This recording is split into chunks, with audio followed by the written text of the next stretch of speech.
Up next is an A1286 machine that's not seeing the USB ports. We're going to try to figure out why this machine is not seeing the USB ports, see if we can make it work. See that? This is the mark of the beast. That means it's either a 2011 or 2012. If it's a 2011, the GPU will be dead by the time I'm done fixing the USB ports. If it's a 2012, there's a small, teeny, tiny chance that this may not be a waste of time. But there's only one way to find out. So we're going to open this thing up and see if it's a waste. And then we're going to plug in a nice little USB drive and see if it sees it. You dropped a screw between your keyboard and your mat. That's good eyes, man. You're kind of making me wonder if I really should get a 4K overhead camera after all. That little piece of crap $400 camera seems to be doing just fine if you could see my screw-ups that well. Can you imagine how many more of my screw-ups you'll be able to see if I get a higher quality camera? Because how much of it is masked right now through the low qualityness of it? So this is luckily the 2012 model, meaning if I fix the issue with the USB, I'm not going to have a dead GPU one day later, which is somewhat reassuring. So the first thing we have to do here is find something that's USB that I could plug in that will make an easy test subject. C80 says if US tells people that you can't say Merry Christmas, Sweden will do the exact same, says Mobile Fix. I don't know. I think I'm allowed to say Merry Christmas. I had a Christmas tree up next year. I had a Christmas tree up last year. I think that the issue with a lot of this social issue shit is that there's like a very small minority of people that do the loudest screaming, and then it brings out all the lunatics on both sides. And like 99% of the people that you meet when you actually go outside and shake people's hands and talk to them or share a machine at the gym, they don't care about any of this stuff. They really don't. It's not that important. If somebody says Happy Holidays or Merry Christmas, like 99% of the people don't care. I have a Christmas tree. I'm not Christian, but I have a Christmas tree. I like Christmas music. I say Merry Christmas. I put up a Christmas tree. Nobody cares. It's just like you're watching too much YouTube. You guys are watching too much YouTube. Go outside. There's an entire world out there of people that don't make their living off of making you think the world is worse than it actually is. Alright, so first thing I'm going to do is turn this thing on and see if it sees my USB drive. The problem stems from the loud, from the 99% not telling the loud 1% to STFU.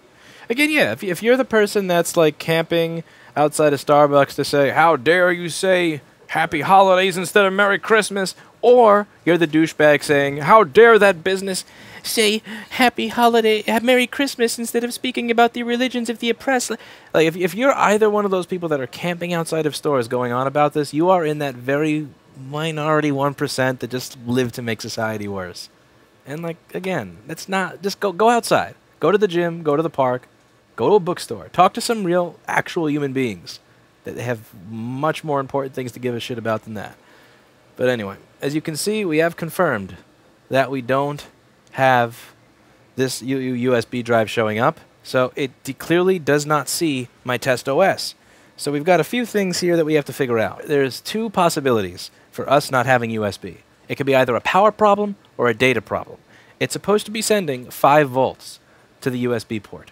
If we have 5 volts, then it could be a data problem, because there's going to be a MUX, typically where the USB port can actually be used to talk directly to the SMC, or it can be used to talk to the PCH and then the CPU, and that could be malfunctioning, in which case we're not getting our USB. Or it could be some sort of issue with the actual USB controller chip if this is one of the newer, the older machines that didn't yet integrate the USB-C hub into the CPU. Newer machines, the USB signal just goes straight to the CPU. It's all in there. On some of the older machines, it goes to a USB-C, a USB hub before it makes its way over to the PCH and then the CPU. So what I want to do here is, firstly, I'm going to unplug the sleep sensor because I want this machine to stay on when I close it to make my measurements. And I have my USB thing plugged in. We're going to bring up a schematic here for the 820-3330 board and go from there. So here we have a USB port. So let's check on the desk camera and see if we have 5 volts going to the USB. Loving this. This little Stream Deck thing is awesome, by the way. Once you get one, you never want to go back.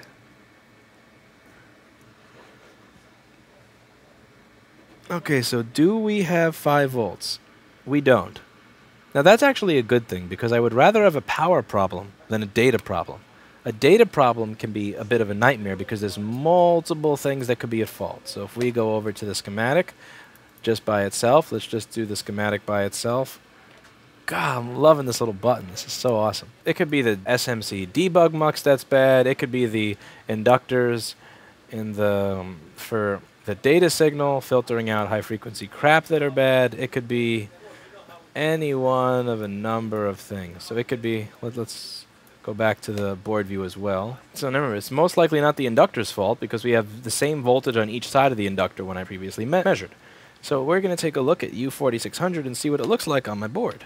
So that's U4600 right there. It looks pretty fine to me. Doesn't look like there's anything wrong with it. But just because it doesn't look like there's something wrong with it doesn't mean that's not a reason to cover it in flux and replace it with a new one. Paul, we're going to cover that in flux. No. Yes. No. Yes. No. Yes. Proper flux. 1 pole of flux only. All it is needed is 1 pole of flux. 1 tetrapole.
So that port works. Now let's see if this port works.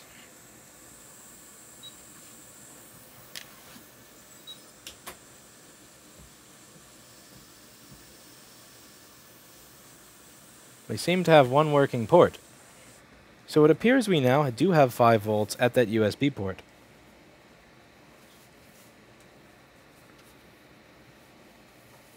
Okay, we did have 5 volts at that USB port. 5 volts on this side of the inductor. 5 volts on this side of the inductor. So 5 volts is making its way over to that port. So why is it that one port is working but the other's not? Now this would usually be a problem for Paul to solve, but we've stopped doing that. Paul deserves some easy stuff. So let's go back over to the schematic in the board view and take a look and see what the difference is between these 2 ports. So the port that's closer to the bottom of the board with the battery is the one that's not working. It's J4600. So what is the difference between J4600 and J4700? All right, so check it out. J4700, this is the working port. Now, on the working port, that is having no problem. On this port, it isn't working, even though it's getting voltage. And the only difference I can see between these 2 is that this one has this stupid MUX chip. Let's find U4650 and see if by replacing this chip, if our board will work again. So we've gotten somewhere. We got from having 0 ports, now we have 1 port. But 1 port is probably not enough for Lewis to make money. In order for me to be able to charge money for this, I need both ports to work. So we're going to take that little debug mux and replace it. Where is that? Okay, you're over here. That's you. So let's unplug the power before we get started. Let's get that mux chip out of here.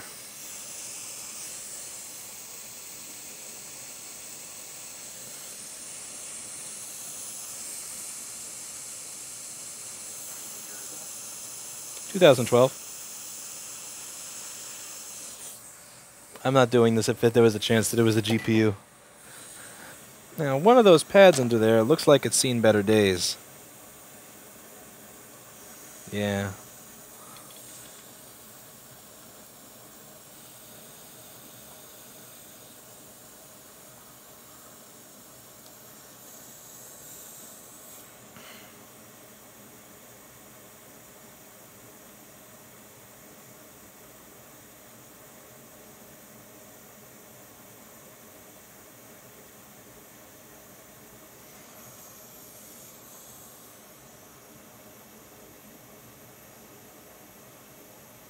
Let's get rid of all the lead free. Beautiful.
See if we have recognition.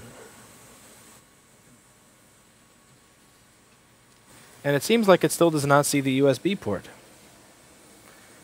But if I plug it into the USB port below,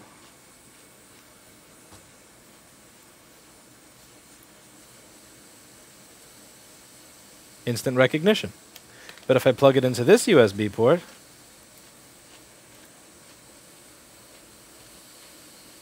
no recognition. Still dead. Alright, so what else could be wrong with the second USB port? This needs to be as high as riffraff. So over here, I'm expecting this to be 3 volts. Diamonds are like presents. I give them as a gift. Riffraff is the best. He's a bastion of talent. I'll check that in a second, Vladimir. First, I need to confirm that this thing is not stuck in debug mode.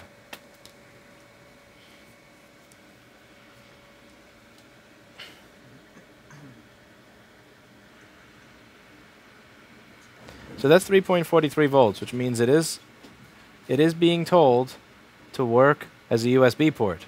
Now let's replace the filters in the line, see if that does anything.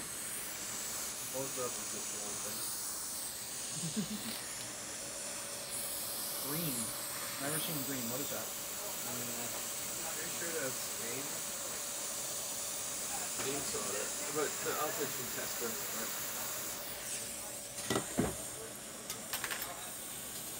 0.02 or 0.32. What's the makeup though? Huh? What's the makeup? Yeah, it doesn't say that on that side anyway. Lead free. But it doesn't say the actual makeup. Tin silver. AG. AG, right? Yeah, SNAG. Snag?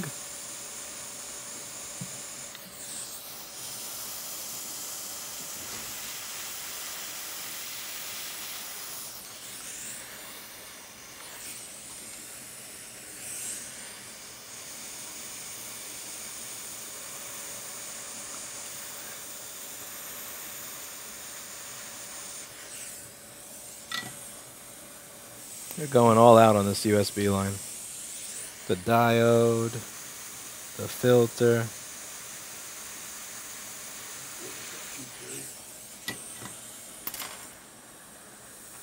So we replaced the in this round I replaced the USB 2 data line filter, USB 3 data line filter. This little diode to ground in case something gets plugged in the wrong way.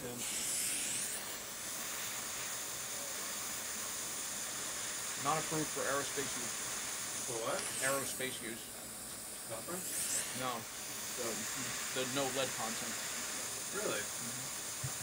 After leaded? Why? Tin whiskers. Sorry? Tin whiskers.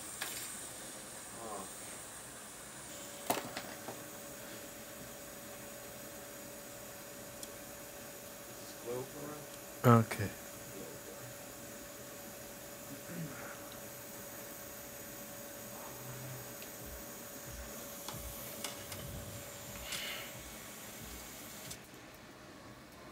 Okay, last try. If this doesn't work, they get to live with one port. Because I'm not going to replace the PCH just to get this to have working USB. So what I'm guessing is if they plugged in something that blew up the power thing on that line, they might have also sent whatever the voltage that was to the PCH's data line for that USB port.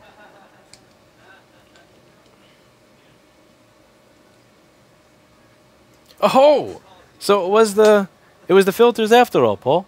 The filters. The filters and the diode. Was this a USB kill that was plugged into this or something? Yeah, it was the power thing died, so everything on this line died. So, yeah, let's full screen. They plugged a USB power. So first I replaced the power switch because the power switch was putting out 0 volts to both ports. So we didn't have USB port B, J4700, and we didn't have USB port A. So then after I replaced U4600, which is going to allow power to go through, we got 5 volts on both ports, but only this port worked. Now the difference between USB port B and USB port A, what makes this port unique is that this port can communicate with the SMC rather than with the normal, USB communicating with the actual PCH and the CPU of the computer. So instead of it being a USB port, it could communicate with the SMC.